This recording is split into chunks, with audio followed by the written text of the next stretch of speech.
Hi everyone, this is Farhana and welcome to my channel Create and Live FNJ. Tilapia অথবা তিলাপিয়া মাছের একটি recipe যেখানে আমি কোনো পেঁয়াজ, আদা, রসুন ব্যবহার করিনি। রান্নার সাদা তেল 2 টেবিল চামচ, 5 ফোড়ন 1 চা চামচ, চুলার মাঝারি আঁচে 5 ফোড়ন 1 মিনিট ভেজে নেব। স্বাদ মতো লবণ, হলুদের গুঁড়া 1 চা চামচের 4 ভাগে 3 ভাগ, ভাজা তেলে রাখা জিরার গুঁড়া 1.5 চা চামচ, শুকনো মরিচের গুঁড়া 1 চা চামচ, ধনে অথবা ধনিয়া গুঁড়া 2 চা চামচ। এবারে চুলার আঁচ সর্বনিম্ন রেখে মাছের টুকরোগুলো এক এক করে দিয়ে দিচ্ছি। চুলার আঁচ যদি একেবারে সর্বোচ্চ থাকে অথবা মাঝারি থাকে তাহলে কিন্তু 5 ফোড়ন তিতা বা তেতো হয়ে যাবে। মাছের টুকরোগুলো খুব ভালো করে তেল এবং গুঁড়া মশলা, আস্ত মশলার সাথে মিশিয়ে নেব। ঢাকনা দিয়ে ঢেকে চুলার আঁচ মাঝারি করে রান্না করব 3 মিনিটের জন্য। 3 মিনিট পরে দর্শক মাছের টুকরোগুলো আবারও আলতো করে উল্টে নেড়ে দেব।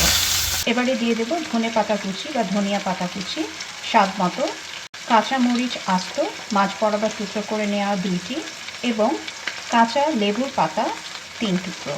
যোগ করছি 1 কাপ পরিমাণের স্বাভাবিক তাপমাত্রার পানি। অনেকেই আছে মাছের ঝোল বা সবজি এগুলো পছন্দ করেন না, মাছ ভাজিও পছন্দ করেন না, মাঝামাঝি একটা কিছু পছন্দ করেন। তাদের জন্য কিন্তু এই রেসিপিটা খুবই চটজলদি এবং মাছের স্বাদও গ্রহণ করা হবে, আবার খুব সহজে রান্নাটি করতে পারবেন। চুলার আঁচ মাঝারি রেখে ঢাকনা দিয়ে ঢেকে রান্না করব 5 থেকে 7 মিনিটের জন্য। 5 মিনিট পরে মাছ থেকে সামান্য পানি বেরিয়ে এসেছে এবং আমি তো কিছু পানি এক্সট্রা যোগ করেছিলাম।